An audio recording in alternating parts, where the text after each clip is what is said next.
السلام علیکم، welcome to my channel. شروع کرتے ہیں آج کی کہانی۔ پہلے آؤ پہلے پاؤ۔ آج کی سب سے بہترین آفر، برانڈ کی تمام شرٹس بہت ہی ریزنیبل پرائس پہ آپ لوگوں کو ملیں گی۔ وہ اس وقت اپنی کزن کے ساتھ یونیورسٹی کے گراؤنڈ میں کھڑی تھی۔ سامنے ہی کپڑا بچھائے اس نے وہاں پر وجدان کی ساری برانڈڈ شرٹس رکھی ہوئی تھی، جس میں کچھ تو ایسے تھیں جو ابھی تک اس نے پہنی بھی نہیں تھی۔ شہریار جو کہ اس کی کلاس کا سیاٹ تھا، وہ طنزیہ انداز میں مسکراتا ہوا اس کے قریب آ کر رکا۔ اب یہ کہاں سے چوری کر کے آئی ہو؟ تم نے تو مجھے اپنے خاندان کا ہی سمجھ لیا ہے، وہ دو بدو بولی۔ شہریار کے ماتھے پر بل پڑ گئے تھے۔ میں تمہاری ابھی HOD سے جا کر شکایت لگاتا ہوں اور انہیں بتاتا ہوں کہ پچھلا ایک ہفتہ تم نے جونیئرز کو اس قدر پریشان کیا ہے کہ 10 جونیئرز تو یونیورسٹی چھوڑ کر ہی چلے گئے ہیں۔ تمہیں لگتا ہے کہ وہ تم جیسے لنگور کی بات پر یقین کریں گے؟ تم ہمارے مفت کے مزدور ہو، جس کو ہم نے اپنے کام کاج کے لیے رکھا ہوا ہے۔ جو کام ہے بس وہی کیا کرو، فضول میں زبان نہ چلایا کرو۔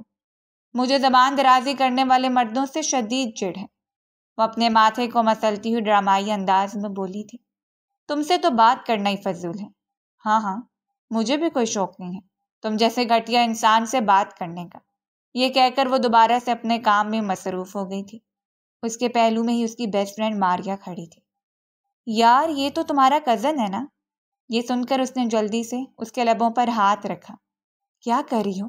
کیوں پوری دنیا کے سامنے میری ناک کٹوانا چاہتی ہو؟ اس کو اپنا کزن ماننے سے اچھا کہ میں کسی سمندر میں ڈبکی لگا کر مر جاؤں۔ کلاس کی کوئی بھی ایسی لڑکی نہیں ہے جس کو اس نے میسج نہ کیا ہو۔ میرا اس قدر ٹھڑکی کزن ہی ہو سکتا ہے۔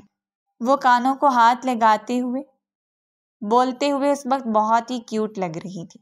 سردار عثمان خان، جو کہ ایک بہت بڑا بزنس مین تھا اور اس یونیورسٹی میں لیکچرار کی جاب کر رہا تھا، وہ اس کے پاس آ کر رکا۔ کافی دنوں سے وہ اس لڑکی کی حرکتیں نوٹ کر رہا تھا، جس کو وہ ہمیشہ ہی شرارت کرتے ہوئے ہی پکڑتا تھا۔ آئیے سر، بہترین آفر چل رہے ہیں۔ یہاں پر کچھ شرٹس تو ایسی ہیں جو ابھی تک پہنی بھی نہیں گئی ہیں، اور کچھ ایسی ہیں جو صرف ایک بار پہنی گئی ہیں۔ آپ بتائیں کہ آپ کیا لینا پسند کریں گے؟ صرف اور صرف 100 روپے میں۔ اس نے ایک ہی سانس میں دہرائی جانے والی بات 25ویں بار دہرائی تھی۔ مجھے یہ ساری شرٹس لینی ہے، اس نے مسکراتے ہوئے جواب دیا۔ ان میں سے ایک شرٹ ایسی تھی جو عثمان نے خود کسٹمائز کروائی اور وہ کینیڈا سے خاص اپنی بیسٹ فرینڈ کے لیے لے کر آیا تھا۔ سر، کیا آپ سچ کہہ رہے ہیں؟ ویسے ان کی زیادہ قیمت تو نہیں لگے گی، بس 2000 ہی بنیں گے۔ میں آپ کو 10,000 دوں گا، آپ یہ ساری شرٹس پیک کر دیں۔ اس نے ماریا کو کام پر لگا دیا اور خود جلدی سے ہاتھ چلانے لگی تھی۔ وہ شرٹس اس کے حوالے کرنے کے بعد 10,000 اپنے ہاتھوں میں لیے وہ کسی ماہر دکاندار کی طرح پیسے گننے لگی۔ تسلی کرنے کے بعد اس نے تھم سے آل رائٹ کا اشارہ کیا۔ سر عثمان، آپ جیسے کسٹمرز اللہ تعالیٰ ہر دکاندار کو دے۔ اسے دعا دیتی ہوئی وہ وہاں سے جا چکی تھی۔ اس کے بارے میں ٹھیک کہتا تھا، یہ واقعی میں آفت کی پوٹلی ہے، وہ سوچ کر رہ گیا اور اپنے آفس کی طرف بڑھ گیا تھا۔ شام کے وقت اس نے یہ ساری شرٹس اپنے بیسٹ فرینڈ کو دینی تھی۔ وہ جو حویلی کے اندر داخل ہوئی تو اندر سے چیخنے چلانے کی آوازیں سن کر اس کے لبوں پر مسکراہٹ پھیل گئی تھی۔ لاؤنج میں پہنچی تو سب سے پہلا مقابلہ شہریار سے ہوا۔ اس کو نقل اتارتے ہوئے اپنے کمرے میں جانے لگی تھی کہ وجدان کی آواز سن کر اس کے قدم زمین پر ہی جم گئے تھے۔ دیکھیں، فی الحال میں آپ کی کوئی بھی بات سننے کی پوزیشن میں نہیں ہوں، میرے سر میں شدید درد ہو رہا ہے۔ اس نے اپنی کن پٹی مس لی۔ آپ سے شام کے وقت ہر طرح کے معاملے میں ڈیٹیل سے بات کروں گی۔ یہ کہہ کر وہ وہاں سے رفو چکر ہو گئی۔ اس کے رزلٹ کا کیا بنا ہے؟ اس نے HOD کو پیسے دے کر اپنا رزلٹ ٹھیک کروا لیا ہے۔ بھائی، میں قسم اٹھا کر کہتا ہوں، میں نے خود ٹیچر سے پتہ کیا تھا۔ آپ تو جانتے ہیں کہ میرے بھی ٹیچرز کے ساتھ اچھے تعلقات ہیں۔ وجدان نے جب اسے گھورا تو وہ سر بٹاتے ہوئے بولا، میں کلاس کا مانیٹر ہوں، اس وجہ سے میری ان سے کافی اچھی بات چیت ہے۔ میں نے ان سے اس کا رزلٹ پوچھا تو سب نے مجھے یہی بتایا تھا کہ یہ ان کے سبجیکٹس میں فیل ہے اور کچھ سبجیکٹ میں تو اس کے بہت کم مارکس تھے، اور آپ دیکھیں کیسے CGPA ایک دم سے بڑھ گیا ہے۔ کلاس کے باقی اسٹوڈنٹس نے بھی اسے پیپرز کے بعد یونیورسٹی میں آتے اور HOD سے ملتے ہوئے دیکھا تھا۔ میں تو کہتا ہوں کہ آپ لوگ اس کی پاکٹ منی ہی بند کر دیں۔ صرف ایک ہی راستہ ہے جس نے اس کا دماغ ٹھکانے پر لگایا جا سکتا ہے، اگر تم اپنا مشورہ دینے سے فارغ ہو گئے تو تم یہاں سے جا سکتے ہو۔ وجدان نے دروازے کی طرف اشارہ کیا تو وہ منہ بناتے ہوئے وہاں سے چلا گیا۔ بھلائی کا تو کوئی زمانہ ہی نہیں ہے۔ ایک تو میں آپ پر احسان کر رہا ہوں اور آپ کو اس کی اوٹ پٹانگ حرکتوں کے بارے میں بتا رہا ہوں تاکہ آپ اس کو کنٹرول کر لیں، اور الٹا آپ مجھے ہی باتیں سنا رہے ہیں۔ یہ سب کچھ اس نے دل ہی دل میں کہا تھا، کیونکہ اس ظالم انسان کے منہ پر کہنے کی ہمت نہیں رکھتا تھا۔ دادی جان، میری پوری الماری خالی ہے، کسی نے میرے سارے کپڑے غائب کر دیے ہیں، آپ مجھے بتائیں کہ میں کیا کروں۔ آپ جانتی ہیں کہ وہ شرٹس کتنی مہنگی تھی، اور ان میں سے کچھ گفٹ بھی تھے جو میں نے دوستوں نے مجھے دیے تھے۔ وہ بہت زیادہ جھنجھلایا ہوا معلوم ہو رہا تھا۔ شرٹس تو اس لڑکی نے یونیورسٹی میں جا کر بیچی تھی، جبکہ اس کی پینٹس اس نے آتے جاتے لوگوں میں بانٹ دی تھی، اور اب وہ سکون سے اپنے کمرے میں خواب خرگوش کے مزے لے رہی تھی۔ شام کے وقت جب وہ سو کر اٹھی تو باہر سے اسے باتیں کرنے کی آواز سنائی دی۔ سامنے بیٹھی ہوئی شخصیت کو دیکھ کر اسے اپنا دماغ گول گول گھومتا ہوا محسوس ہوا، کیونکہ وہ کوئی اور نہیں بلکہ پروفیسر سر عثمان صاحب تھے، جو کہ آرام سے صوفے کے ساتھ ٹیک لگائے ٹانگ پر ٹانگ چڑھائے خوش گپیوں میں مصروف تھے، اور ساتھ ہی وہ شاپر پڑا ہوا تھا جس میں وہ ساری شرٹس موجود تھیں۔ آج تو میں پکڑی گئی۔ اس نے اپنے چہرے کو چھپانے کی کوشش کی، مگر اس سے پہلے ہی سر عثمان اس کو دیکھ چکے تھے۔ ارے آئیے آئیے مس، ہم آپ کا ہی ذکر کر رہے تھے۔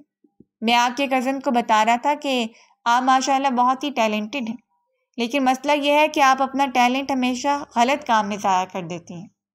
وہ جانتی تھی کہ سر عثمان اس پر طنز کر رہے ہیں، وہ بھی اپنے نام کی ایک تھی۔ مسکراتے ہوئے سر کو تھینک یو بول کر سامنے پڑے ہوئے صوفے پر بیٹھ گئی۔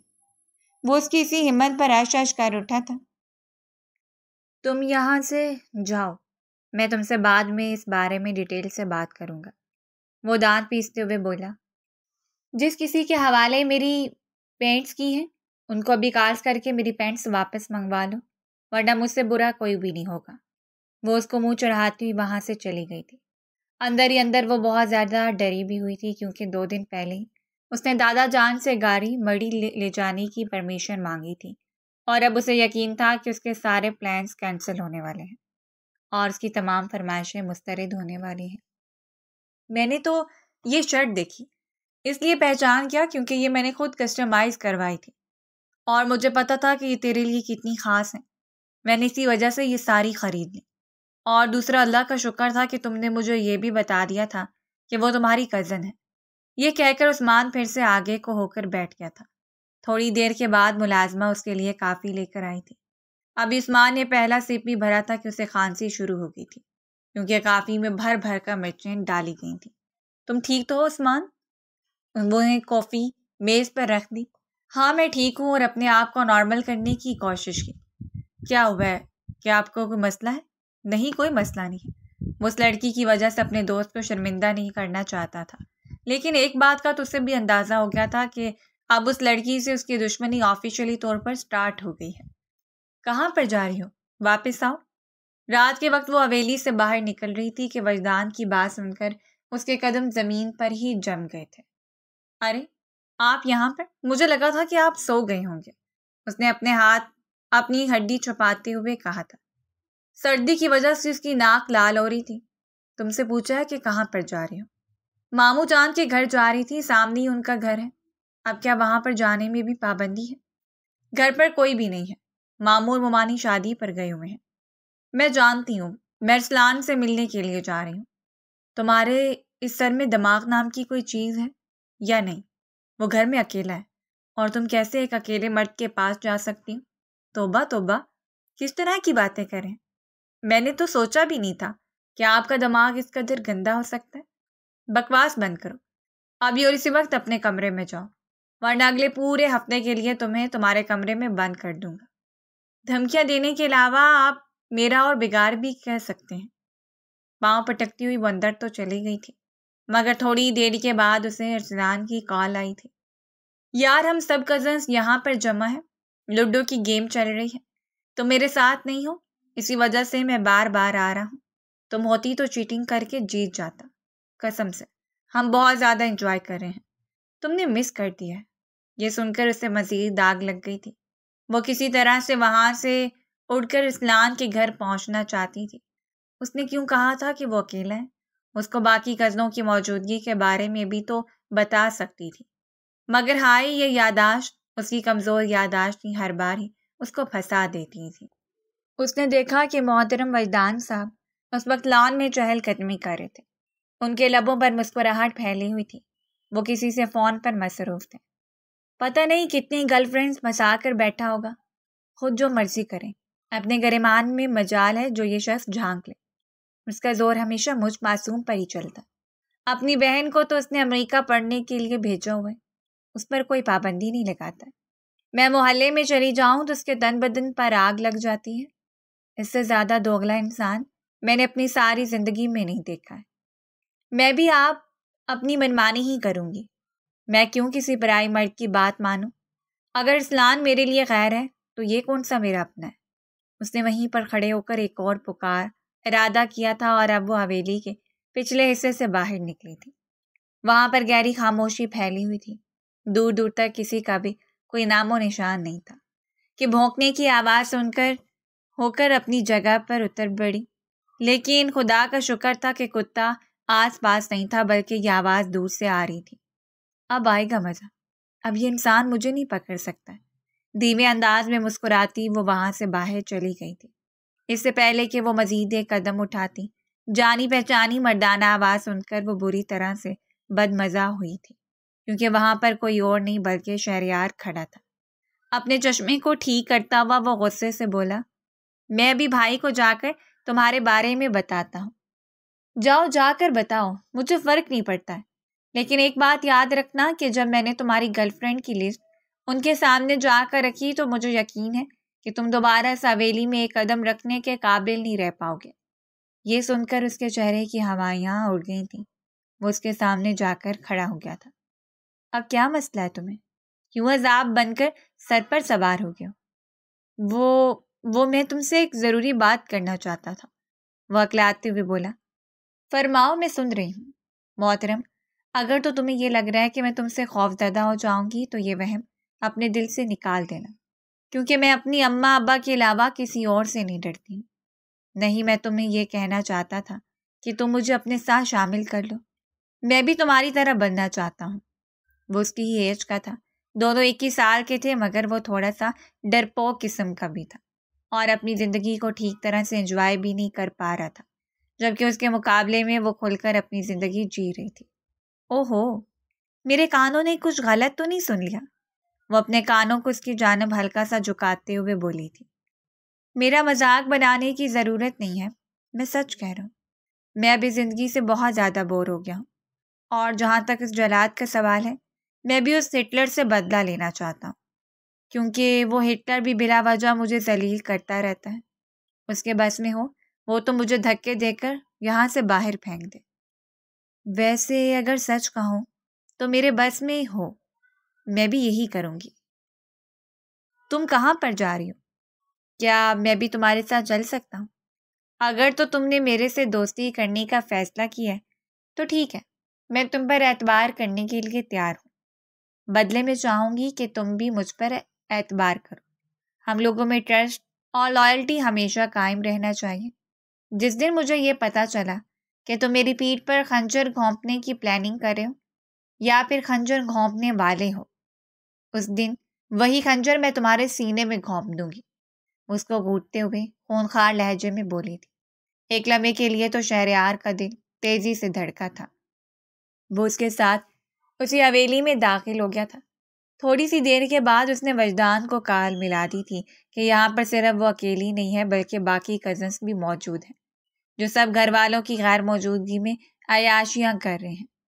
وہ یہاں پر اسے دوستی کرنے کے لیے نہیں بلکہ وجدان کے کہنے پر اس کی جاسوسی کرنے کے لیے آیا تھا، کیونکہ وجدان صاحب اگر اجازت دیتے تو تبھی وہ اپنے دوستوں کے ساتھ ٹرپ پر جا سکتا تھا۔ اسی وجہ سے اس نے اس لڑکی کے ساتھ دھوکہ کرنے کا فیصلہ کیا تھا۔ جب وجدان وہاں پر آیا تو سب اس کو دیکھ کر بری طرح سے بکھلا گئے تھے۔ تم لوگوں کے پیپرز ہونے والے ہیں نا؟ وہ بانو اور شانو کی طرف متوجہ ہو گیا تھا، جو اس کے چاچو جان کی بیٹیاں تھیں، لیکن وہاں پر بیٹھی لڈو کی گیمز میں اس حد تک مگن تھی کہ انہیں وجدان کی آمد کا بھی پتہ نہیں چلا تھا۔ یہ سب کچھ ہمارا نہیں بلکہ ان کا پلان تھا۔ سب لوگوں نے چھوٹی سی لڑکی کی طرف اشارہ کیا تھا۔ نور کا دل کر رہا تھا کہ زمین پھٹے اور وہ اس میں سما جائے۔ آج سے پہلے اسے اس قدر شرمندگی پہلے کبھی بھی نہیں ہوئی تھی۔ ارسلان نے بھی سارا الزام اس پر ڈال دیا تھا۔ تم سب لوگوں نے میرے ساتھ غداری کی ہے اور تم سب لوگوں کو ہی اپنا کیا ہوا بھگتنا پڑے گا۔ اگلے 1 ہفتے تک وجدان نے اسے کمرے میں ہی بند رکھا تھا۔ اسے تو لاؤنج میں بھی جانے کی اجازت نہیں تھی۔ پورا دن وہ اپنے بیڈ پر لیٹی رہتی تھی۔ اگر بہت زیادہ بور ہوتی تو کمرے میں ہی واک کر لیتی تھی یا پھر بالکنی میں جا کر کھڑی ہو جاتی تھی۔ وجدان تو یہ بھی کہہ رہا تھا کہ میں بالکنی کو بھی تالا لگاؤں گا کیونکہ اس لڑکی کا کوئی بھروسہ نہیں ہے۔ اگر یہ بالکنی سے پھلانگ کر چلی گئی، اس کے اماں باپ بھی اس سے کافی حد تک ناراض ہو گئے تھے۔ اماں نے تو اس سے بات کرنا ہی چھوڑ دیا تھا اور ابا بھی اسے خفا خفا رہتے تھے۔ اللہ کرے کہ اس کی شادی کسی افریقن عورت سے ہو، تبھی اس کا دماغ ٹھکانے پر آئے گا۔ پتہ نہیں یہ خود کو کیا سمجھتا ہے۔ میں تو اس وجہ سے انسان کو کبھی منہ بھی لگانا پسند نہ کروں۔ نہ جانے وہ کون سی بیوقوف لڑکی ہے جو اس پر مرتی ہے۔ اس پر مرنے سے چاہیے کہ میں زہر کھا کر مر جاؤں۔ مجھے لگتا ہے کہ تم میری برائیاں کر رہی ہو۔ وہ اس کے پہلو میں جا کر کھڑا ہوا تھا۔ اس کی آواز سن کر وہ اپنی جگہ پر اچھل پڑی تھی۔ آپ نے مجھے ڈرا ہی دیا، وہ اپنے سینے پر ہاتھ رکھتے ہوئے اپنے آپ کو سنبھالتے ہوئے بولی تھی۔ ویسے تمہارے ساتھ بہت برا ہوا ہے، اسی لیے تمہیں کہتا ہوں کہ اتنی آسانی سے کسی پر اعتبار نہیں کرنا چاہیے۔ تمہاری اسی بے وقوفیوں کی وجہ سے میں تمہیں آزادی نہیں دیتا ہوں۔ جن لوگوں نے میرے ساتھ برا کیا ہے ان کو تو میں تگنی کا ناچ نچاؤں گی، مگر اس سے پہلے میں آپ کو بھی خبردار کرنا چاہتی ہوں کہ مجھ سے بچ کر رہیے گا، کیونکہ اب آپ میرے ریڈارڈ میں آ گئے ہیں۔ یہ سن کر وہ اپنی گردن کے پیچھے کی طرف گرا کر اونچی اونچی آواز میں ہنسنے لگا تھا۔ تم مجھے دھمکی دے رہی ہو؟ تم مجھے یہ کہہ رہی ہو کہ میں تم سے بچ کروں؟ یعنی تم مجھے ڈرانے کی کوشش کر رہی ہو؟ یہ کہہ کر وہ پھر سے اونچی اونچی آواز میں ہنسنے لگا تھا۔ میں مذاق نہیں کر رہی بلکہ سچ بول رہی ہوں۔ اچھا، میں تو ڈر ہی گیا۔ یہ کہہ کر وہ ہنستا ہوا وہاں سے چلا گیا تھا، جبکہ وہ پاؤں پٹک کر رہ گئی تھی۔ مجھے اس خاندان میں پیدا ہی نہیں ہونا چاہیے تھا۔ مجھے لگتا ہے کہ سب سے بڑی غلطی یہ ہے جو میں اس خاندان میں پیدا ہو گئی ہوں۔ یہاں پر تو سبھی سائیکو ہیں۔ اس کی کچھ کزن چھٹیاں بنانے کے لیے اپنی نانی جان کے گھر گئی ہوئی تھی، اسی وجہ سے وہ بہت زیادہ بور ہو رہی تھی۔ جب اس کے پاس کرنے کے لیے کچھ نہیں ہوتا تھا تو وہ باقی لوگوں کو پریشان کرنا شروع کر دیتی تھی، اور اب تو وہ یہ بھی نہیں کر سکتی تھی کیونکہ وجدان نے اس کو لاسٹ وارننگ دی تھی کہ اگر اس نے اب یہاں پر کوئی بھی شرارت کی تو وہ اس کو واپس امریکہ بھجوا دے گا، جبکہ وہ اس روبوٹ لائف کو بالکل بھی پسند نہیں کرتی تھی۔ اسے پاکستان کی زندگی پسند تھی۔ زندگی کے 13 سال اس نے وہیں پر ہی گزارے تھے، مگر اس نے کبھی بھی امریکہ میں اس قدر انجوائے نہیں کیا تھا جتنا انجوائے وہ یہاں پر کرتی تھی۔ شام کا وقت تھا، وہ سب کزن سے کرکٹ کھیل رہے تھے کہ بال محلے میں موجود گھر کی چھت پر چلی گئی تھی۔ وہ گھر بند تھا، بیرونی دروازے پر تالا لگا ہوا تھا، وہاں پر کوئی بھی آتا جاتا نہیں تھا۔ یہ کوئی 5ویں بال تھی جو اسی چھت پر ہی جا رہی تھی۔ اب میرے پاس گیند ختم ہو گئی ہے، اس کا چھوٹا سا کزن واویلا مچاتے ہوئے بولا تھا۔ تم کیا ہر وقت رونے کے لیے بیٹھ جاتے ہو؟ چپ کرو، میں کچھ کرتی ہوں۔ اس کی نگاہیں اب تیزی سے ایکس رے کر رہی تھیں۔ اس مکان کے ساتھ ایک چھوٹی سی دیوار تھی اور قریب ہی ایک آم کا درخت بھی تھا۔ اس کے لبوں پر شاطرانہ سی مسکراہٹ پھیل گئی تھی۔ خبردار جو تم نے کسی بھی قسم کی کوئی بے وقوفی کی۔ اس کے کزن جو کہ اس کے ساتھ ہی کرکٹ کھیل رہے تھے، اس نے اس کو خبردار کیا تھا۔ کیا میں نے آج سے پہلے تمہاری بات مانی ہے؟ یہی سوال غلط پوچھ لیا۔ مجھے یہ بتاؤ، کیا میں نے تم سے تمہارا سجیشن مانگا ہے؟ وہ عجیب سے انداز میں اس کی آنکھوں میں دیکھتے ہوئے بولی تھی۔ ارسلان نے اپنے لب بھینچ لیے تھے۔ مجھے یقین ہو گیا ہے کہ تم چاہتے ہی نہیں ہو کہ تم سکون سے اس حویلی میں رہو۔ خیر، تم جو کچھ بھی کرو گی میرا اس کے ساتھ کسی قسم کا کوئی تعلق نہیں ہوگا۔ تم اپنی مرضی کے مطابق کر رہی ہو۔ وہ جانتا تھا کہ اگر وہ اس دیوار سے یا درخت سے گر گئی تو اس کی ٹانگ یا بازو ضرور ٹوٹے گی، اس لیے وہ اس کو بڑا ہونے کے ناطے سمجھا رہا تھا۔ ہاں ہاں ٹھیک ہے، مجھے ویسے بھی دوگلے لوگوں کے ساتھ تعلق بنانے میں کوئی دلچسپی نہیں ہے، جو مشکل کے وقت آپ کا حق چھوڑ کر بھاگ جاتے ہیں اور سارا الزام آپ پر لگا دیتے ہیں اور آپ کو بھری محفل میں ذلیل کر دیتے ہیں، وہ زن کا حوالہ دیتے ہوئے بولی تھی۔ ارسلان تو وہاں سے چلا گیا تھا، لیکن ماہین اس کے قریب ہی کھڑی تھی۔ مجھے بہت ڈر لگ رہا ہے، درخت پر میں چل رہی ہوں اور ڈر تمہیں لگ رہا ہے؟ واہ بی بی، اگر تم گر گئی، تمہیں کچھ ہو گیا تو فکر مت کرو، میں بہت ڈھیٹ ہوں، اتنی آسانی سے مرنے والی نہیں ہوں۔ وہ بندر کی طرح درخت پر چل رہی تھی۔ بڑی پھرتی سے وہ اس مکان کی چھت پر پہنچ گئی تھی۔ وہاں سے اس نے ڈھیر سارے بالز پڑے ہوئے دیکھے تھے۔ وہ 5 نہیں تھے بلکہ 20 کے قریب تھے۔ پہلے بھی بچے اس گراؤنڈ میں کرکٹ کھیلتے رہتے تھے، اب تو وہ گراؤنڈ ہی بند ہو گیا تھا۔ اس نے وہ ساری گیندیں ایک ایک کر کے حویلی کے صحن میں پھینکی۔ وجدان خان اس وقت لان میں بیٹھا آفس کا کام کرنے میں مصروف تھا۔ اس کے قریب ہی اس کے کچھ دوست بیٹھے ہوئے تھے جس کو آج رات اس نے اپنے گھر ڈنر پر بلایا تھا۔ عثمان بھی انہی میں بیٹھا خوش گپیوں میں مصروف تھا، جب اس کی نظر اس مکان کی چھت پر پڑی جہاں پر وہ چھوٹی سی لڑکی کھڑی زور زور سے ہاتھ ہلا رہی تھی۔ نہ جانے وہ کس کو اشارہ کر رہی تھی، وہ دیکھ نہیں پایا تھا۔ وجدان، کیا تم مجھے بتا سکتے ہو کہ جو کچھ میری آنکھیں دیکھ رہی ہیں وہ جھوٹ ہے؟ اس نے زون آؤٹ ہوتے ہوئے کہا۔ اس کی بات سن کر وجدان نے ناسمجھی سے اس کے چہرے کی طرف دیکھا۔ کیا مطلب ہے تمہارا؟ وہ دیکھو، تمہیں خود ہی سمجھ آ جائے گا۔ اب اس کی شرارتی کزن چھت پر چڑھی ہوئی تھی۔ وہ کس طرح سے چڑھی تھی یہ بات تو وہ سمجھ نہیں پایا تھا، مگر اسے اتنا اندازہ تھا کہ وہ وہاں سے گری تو بہت برے طریقے سے گرے گی۔ اب نور کو بھی سمجھ نہیں آ رہی تھی کہ وہ درخت سے کیسے نیچے اترے۔ چڑھ تو وہ آسانی سے گئی تھی، اب اترنا اسے دنیا کا سب سے مشکل ترین کام لگ رہا تھا۔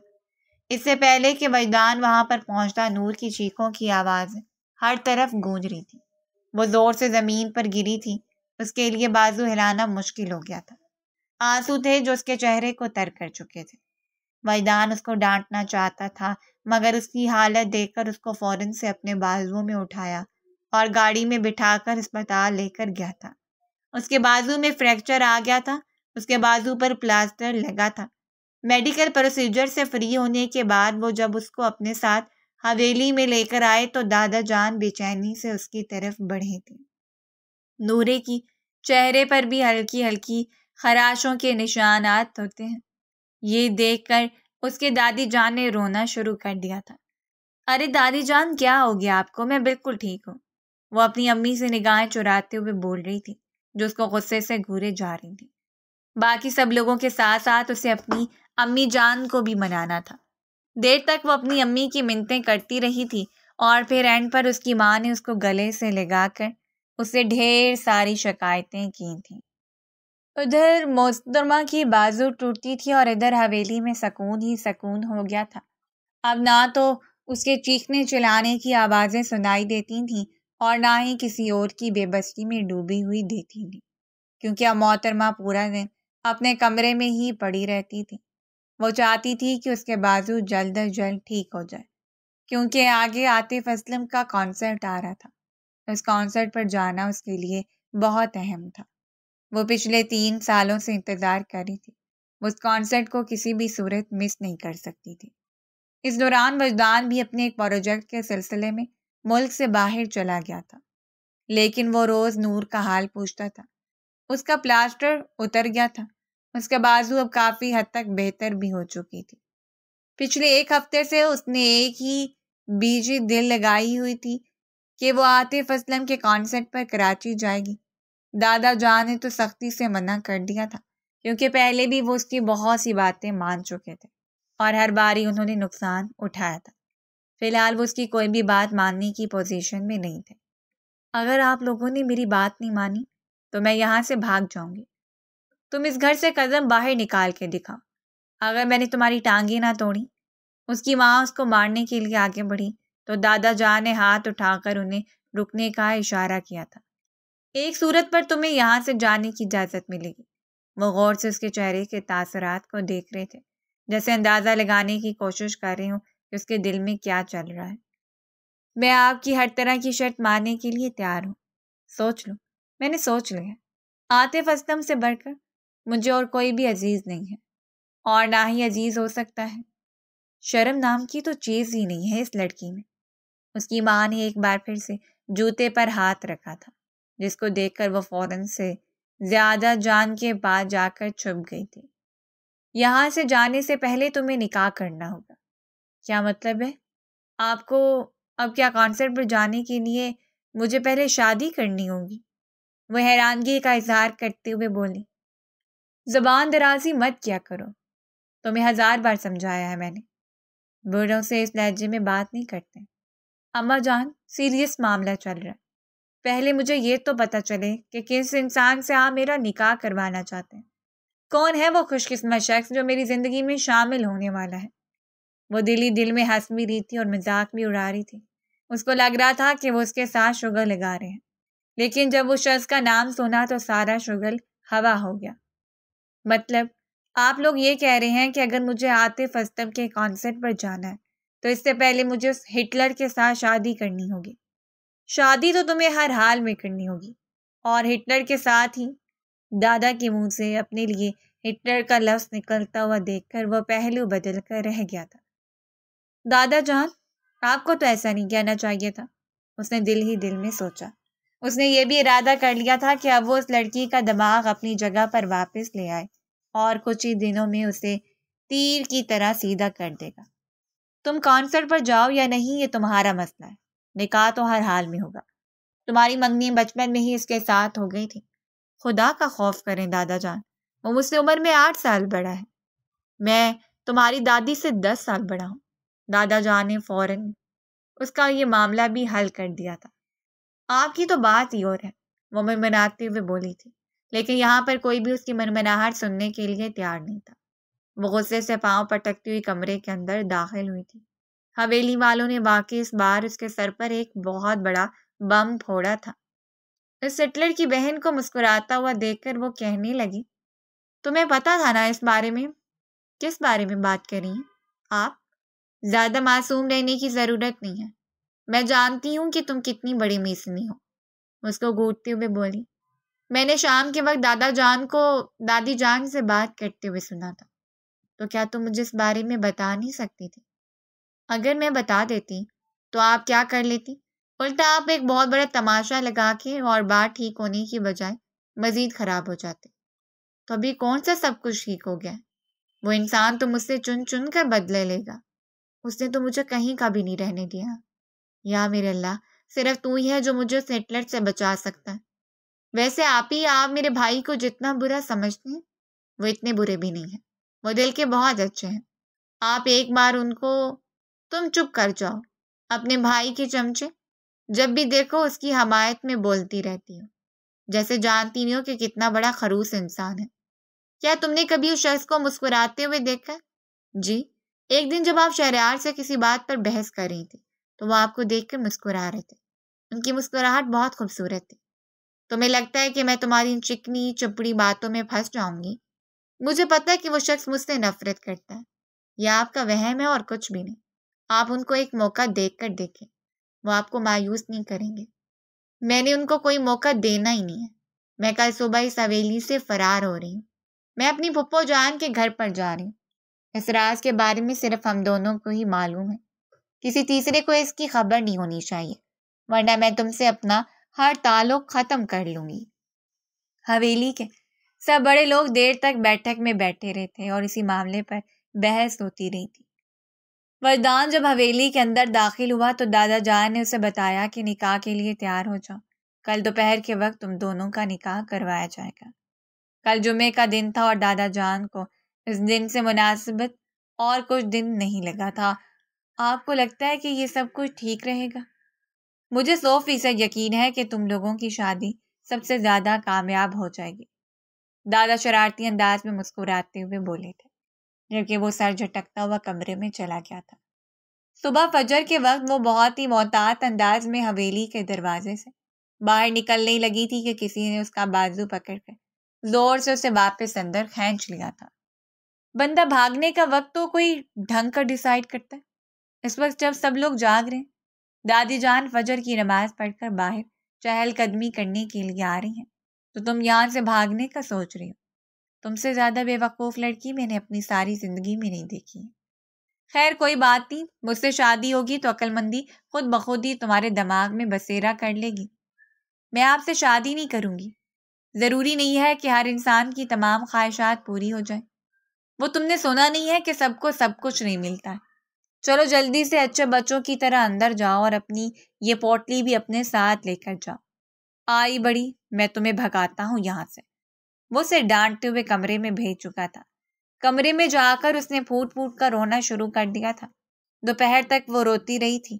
اس نے حویلی والوں کو ہر طرح سے بلیک میل کرنے کی کوشش کی تھی۔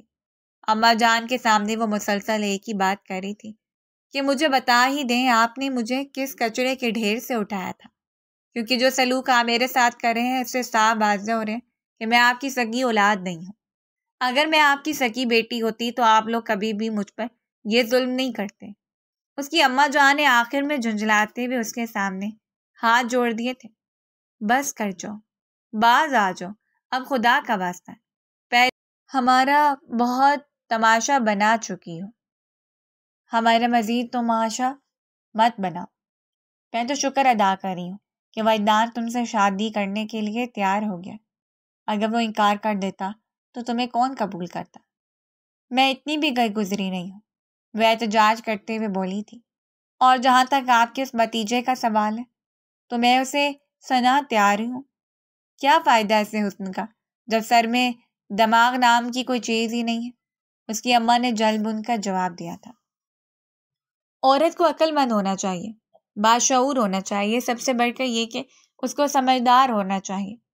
لیکن ان ساری چیزوں سے تمہارا دور دور تک کوئی واسطہ نہیں ہے۔ تمہیں سمجھا سمجھا کر میں تھک چکی ہوں کہ اس طرح کی حرکتیں مت کیا کرو۔ لڑکیاں ایسی حرکتیں کرتی ہوئی اچھی نہیں لگتی ہیں، لوگ ان کو پسند نہیں کرتے۔ اب رونا دھونا بند کرو، یہ ڈرامے بازی بات کے لیے سنبھال کر رکھو اور جلدی سے تیار ہو جاؤ۔ اب کیا آپ نے نکاح کے دن میں خود ہی تیار ہوں گی؟ میں نے پارلر جانا ہے۔ تمہیں پارلر بھیجنے کا رسک تو میں نہیں لے سکتی دادا جان، مطلب آپ کو اپنی بیٹی پر ہی یقین نہیں ہے؟ وہ ان کی بات کاٹتے ہوئے بولی تھی۔ بالکل صحیح سوچ رہی ہوں، تم جس طرح کی تمہاری حرکتیں ہیں مجھے تم پر ذرا بھی یقین نہیں ہے۔ تھوڑی دیر کے بعد بیوٹیشین کمرے میں داخل ہوئی تو وہ پہلے ہی خود کو ہلکا پھلکا تیار کر چکی تھی۔ بیوٹیشین نے دوبارہ سے اس کا منہ دھلوایا تھا۔ اس کو ہر چیز ہی زہر لگ رہی تھی۔ پہلو میں بیٹھا ہوا دولہا اس کی پسند کا نہیں تھا۔ وہاں پر موجود سب لوگ اس کو جلاد معلوم ہو رہے تھے۔ صرف اور صرف ایک بار میں اپنی ڈگری مکمل کر لوں، صرف ایک بار میں انڈیپینڈنٹ ہو جاؤں، اپنا کمانے کے قابل ہو جاؤں، پھر میں اس انسان کو ٹھڈا کراؤں گی۔ اس نے وہیں پر بیٹھے بیٹھے ایک اور بڑا فیصلہ کیا تھا۔ وہ ذرا سا اس کی جانب کھسک کر بیٹھا تو اس کے دل کی دھڑکنیں منتشر ہو گئی تھیں۔ اس کو لگ رہا تھا کہ اس کا دل سینے سے نکل جائے گا۔ دونوں کے درمیان تعلق تو بدل گیا تھا، اس کے ساتھ ساتھ جذبات بھی بدل چکے تھے۔ کیا ہو گیا محترمہ، ابھی سے ڈر رہی ہو؟ وہ اس کی طرح شرارتی انداز میں دیکھتے ہوئے بولا تھا۔ میں کسی سے بھی نہیں ڈرتی، یہ تو وقت ہی بتائے گا، آپ مجھے دھمکی نہیں دے سکتے، ورنہ ہی مجھے ڈرا سکتے ہیں۔ میں تمہیں ڈرا تو نہیں رہا، بس تمہیں خبردار کر رہا ہوں۔ آئندہ بے وقوفی کرنے سے پہلے 1000 بار سوچ لینا، کیونکہ اب تو میری بیوی ہوگی۔ اب میں تم سے سوال جواب کرنے کا پورا حق رکھتا ہوں، اور مجھے یقین ہے کہ کوئی بھی مجھے یہ کام کرنے سے روک نہیں سکتا۔ اب نہ تو تم دادا جان کی پناہ میں جا سکتی ہو اور نہ ہی تایا جان تمہیں بچا سکتے ہیں۔ یہاں تک کہ تمہارے بابا جان نے بھی تمہارے اوپر سے اپنے ہاتھ اٹھا لیے ہیں اور صاف صاف کہہ دیا کہ تم جانو اور تمہاری بیوی جانے۔ مطلب انہوں نے میرا سودا کر دیا ہے؟ وہ روحان سی ہو گئی تھی۔ بالکل ایسا ہی ہے۔ اور پھر اس نے کسی اور چیز کی طرف دھیان دیے بغیر ہی اسٹیج پر بیٹھ کر پھوٹ پھوٹ کر رونا شروع کر دیا تھا۔ اس کو اس طرح سے روتا ہوا دیکھ کر وہ بری طرح سے بکلا گیا تھا۔ اس کے تو وہم و گمان میں بھی نہیں تھا کہ وہ لڑکی اوور ری ایکٹ کر جائے گی۔ کیا ہو گیا ہے، کیوں رو رہی ہو؟ پاگل تو نہیں ہو گئی ہو؟ میرا دل گھبرا رہا ہے، مجھے یہاں پر نہیں بیٹھنا، مجھے اپنے کمرے میں جانا ہے۔ کزن کو دیکھ کر اس نے اپنے سینے پر ہاتھ رکھ کر اونچی اونچی آواز میں چلانا شروع کر دیا تھا۔ اس کے پہلو میں بیٹھ کر وہ اس حد تک پریشان ہو گئی تھی نہ جانے اس کے ساتھ زندگی کیسے گزارے گی۔ دادا جان بھی اگلے 3 سالوں تک رخصتی نہیں کروں گی۔ جب تک میری ڈگری مکمل نہیں ہو جاتی ہے تب تک میں شادی کرنے کے بارے میں سوچوں گی بھی نہیں۔ اسی رات ہی وہ دادا جان سی کمرے میں بیٹھے ان کا سر کھا رہی تھی۔ ٹھیک ہے، ایسا ہی ہوگا۔ وہ جو نیند کی وادیوں میں جانے والے تھے اس کی آواز سن کر ہڑبڑا کر اٹھ بیٹھے۔ خود بھی جا کر سکون سے سو جاؤ اور مجھے بھی سونے دو۔ وہ کافی حد تک چڑ چکے تھے کیونکہ وہ پچھلے 1 گھنٹے سے ان کا مسلسل سر کھائے جا رہی تھی، جبکہ حقیقت میں ایسا کچھ ہونے والا نہیں تھا۔ وجدان نے صاف صاف کہہ دیا تھا کہ وہ 2 ہفتوں تک رخصتی چاہتا ہے۔ اس نے وجدان کی یہی بات سنی تھی، اسی وجہ سے ہی دادا جان کے پاس بھاگی ہوئی آئی تھی۔ آج شام کے وقت ہی وہ وجدان کی بہن کے ساتھ اس کی برائیاں کرنے میں مصروف تھی، جبکہ وہ اس کے پیچھے ہی کھڑا اس کی ساری باتیں سن رہا تھا۔ تب اس نے اسے دھمکی دی تھی کہ تمہیں پتہ ہے کہ میں نے جلدی رخصتی کیوں رکھوائی ہے؟ اس نے معصومیت سے نفی میں سر ہلا دیا تھا، اسی وجہ سے تاکہ تمہیں سبق سکھا سکوں۔ وہ چیختی چلاتی وہاں سے چلی گئی تھی۔ یعنی اس گھر میں میری تو کوئی عزت ہی نہیں ہے۔ 2 ہفتوں کے اندر اندر اس کی رخصتی ہو چکی تھی۔ جب وہ گاڑی میں بیٹھ رہی تھی تو اس نے کسی کی طرف بھی دیکھنا گوارا نہیں کیا تھا، لیکن ابا جان کی آواز سن کر وہ اپنی جگہ پر رک گئی اور پھر ان کے گلے لگ کر پھوٹ پھوٹ کر رونے لگی۔ اب آپ وہ انسان بہت بڑا جلاد ہے، وہ ان کے کانوں میں سرگوشی نما انداز میں بولی تھی۔ اس سے پہلے کہ وہ وہاں پر اپنا ریکارڈ آن کر دیتی اس کے بابا جان اس کو فوراً ہی خود سے الگ کیا۔ انہوں نے اس لڑکی کو اپنے بھتیجے کے دسترس میں سونپا تھا اور ان کو یقین تھا کہ ان کا بھتیجا ان کو کبھی بھی مایوس نہیں کرے گا۔ وہ اس کے ساتھ گاڑی میں بیٹھی آنسو بہا رہی تھی۔ رونا بند کرو ورنہ لوگ سمجھیں گے پتہ نہیں کون سا ظلم ہو گیا تم پر۔ وہ اس کو ڈپٹتے ہوئے بولا تھا، ظلم ہی تو ہوا ہے مجھ پر، خود سے 8 سال بڑے مرد کے ساتھ شادی ہو گئی ہے۔ یہ کہہ کر وہ دوسری جانب منہ کر کے بیٹھ گئی تھی۔ شکر کرو کہ تمہاری شادی ہو گئی ہے، ورنہ جس طرح کے تمہارے حالات تھے مجھے نہیں لگتا تھا کہ کوئی تم سے نکاح کرنا پسند کرے گا۔ ساری زندگی تم نے اماں کے گھر پر ہی بیٹھے رہ جانا تھا۔ او ہیلو مسٹر عمر، آپ کی نکلی جا رہی تھی، ابھی تمہیں جوان ہے، تم پھر سے میرے ساتھ زبان درازی کری ہو۔ یاد کروانے پر وہ فوراً سے چپ ہو گئی تھی۔ دادی جان نے بھی اس کو منع کیا تھا کہ اپنی کینچی جیسی زبان کو لگام دینا۔ ہوٹل میں چینج کرنے کے بعد اس نے تھوڑی دیر ریسٹ کیا تھا کیونکہ ان کی کراچی کی فلائٹ تھی۔ وہ اسے اپنے ساتھ لے کر کراچی جا رہا تھا۔ آج عاطف اسلم کا کانسرٹ تھا جو مجھے بالکل بھی پسند نہیں ہے، مگر وہ تو میرا فیوریٹ تھا۔ وہاں پر آوارہ لوگ جاتے ہیں، شریف عورتیں اپنے گھروں کی 4 دیواری میں ہی رہتی ہیں، لیکن دادا جان نے کہا تھا کہ آپ مجھے اپنے ساتھ لے کر جائیں گے، اور وہ ہنسی ہو گئی تھی۔ اس کا دل چاہ رہا تھا کہ وہ اس انسان کا سر پھاڑ دے جو حد سے زیادہ بورنگ تھا۔ میں آپ کے ساتھ ایک کمرہ شیئر نہیں کروں گی، میں نے تم سے تمہارا مشورہ نہیں مانگا، اور آج سے تم وہ کرو گی جو میں کہوں گا۔ آپ میرے ساتھ زور زبردستی نہیں کر سکتے ہیں، میں تمہارا شوہر ہوں اور جو جی میں آئے تمہارے ساتھ کر سکتا ہوں۔ وہ معنی خیز انداز میں کہتا ہوا اس کی طرف بڑھا تھا تو وہ تیزی سے پیچھے کی طرف آئی تھی۔ اس کے گال لال انگارہ ہو گئے تھے۔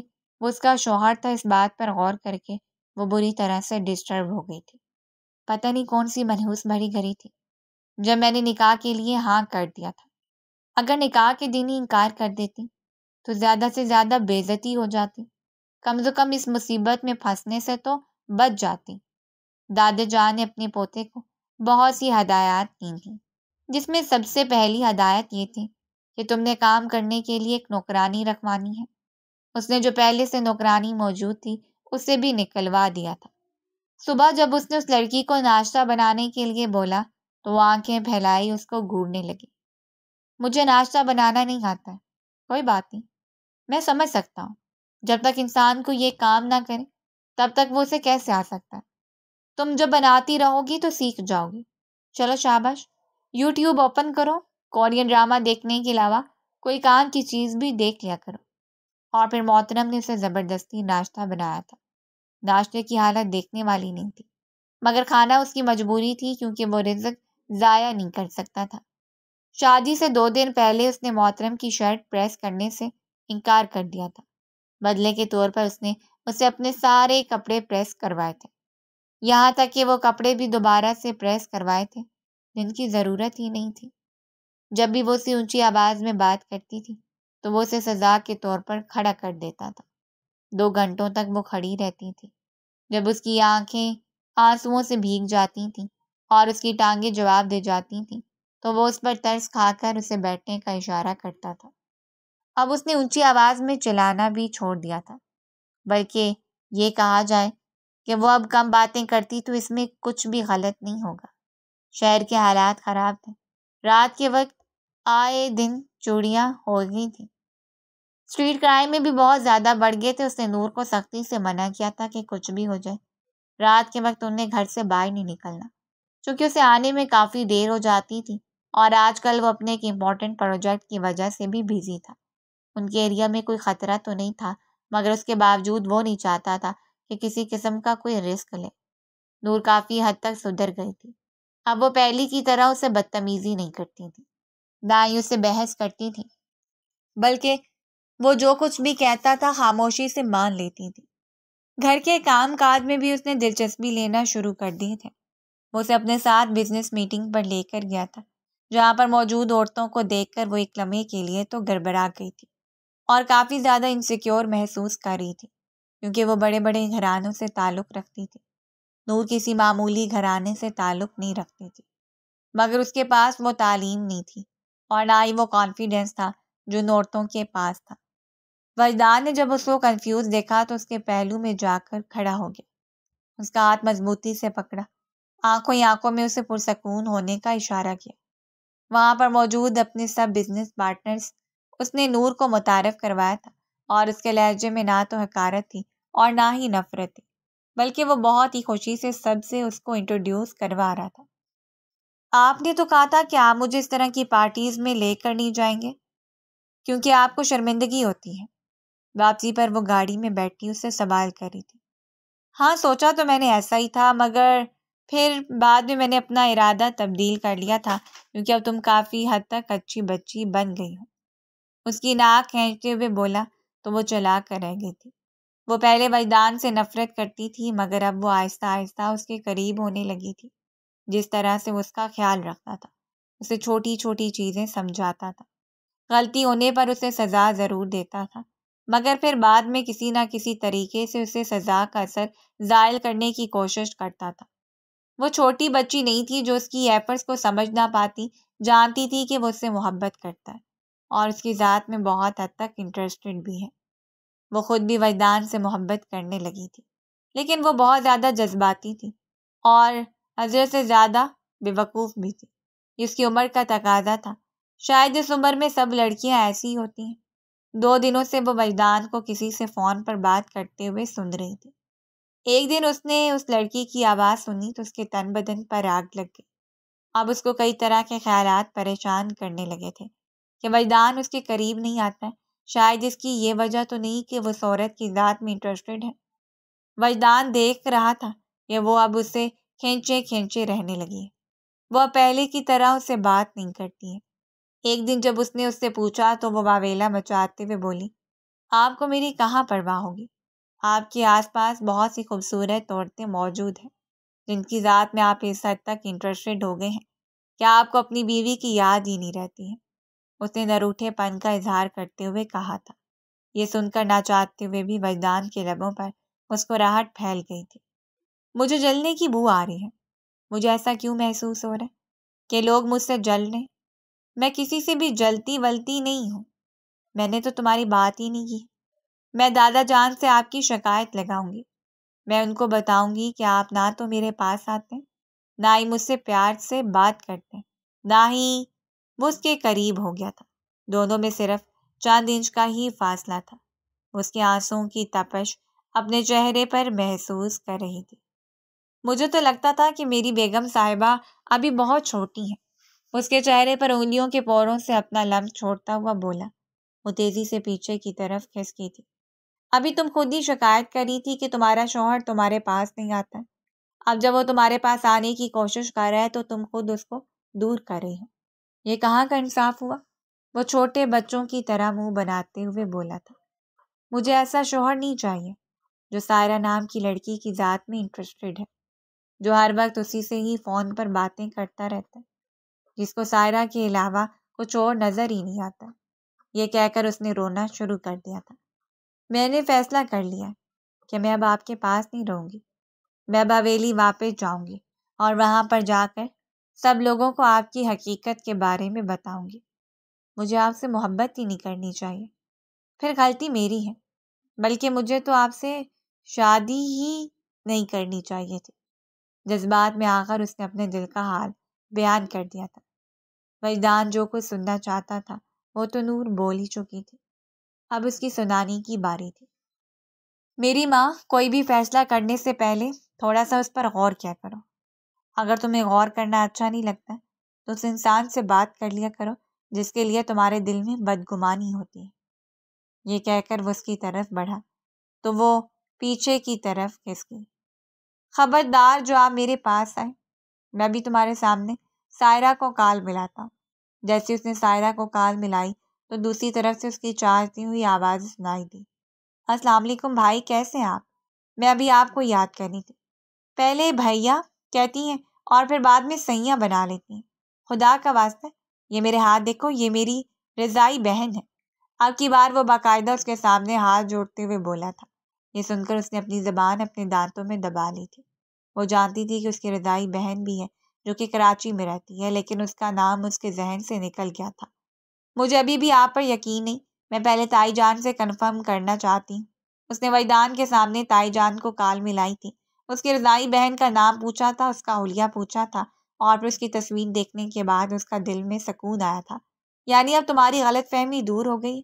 اس کی طرف مسکراتی نظروں سے دیکھتے ہوئے بولا۔ جی اب آپ یہاں سے جا سکتے ہیں۔ ارے ایسے کیسے؟ پہلے تو میں اس لیے دور تھا کیونکہ مجھے لگتا تھا کہ شاید آپ راضی نہیں ہیں، لیکن اب آپ نے میری غلط فہمی دور کر دی، اب تو دور ہونے کا کوئی سوال ہی پیدا نہیں ہوتا ہے۔ اس کی طرف لپکا تھا جبکہ وہ ہنستی ہوئی کمرے سے باہر نکل گئی تھی۔ غلط فہمی دور ہو چکی تھی اور اب وجدان کو یقین تھا کہ بہت سے معاملات خود بخود ہی درست ہو جائیں گے۔ اگر آپ کو ہماری کہانی پسند آئی ہے تو لائک کریں اور اس طرح کی مزید دلچسپ کہانیاں سننے کے لیے ہمارے چینل کو سبسکرائب کریں اور کامنٹ سیکشن میں اپنی رائے کا اظہار ضرور کریں۔ شکریہ۔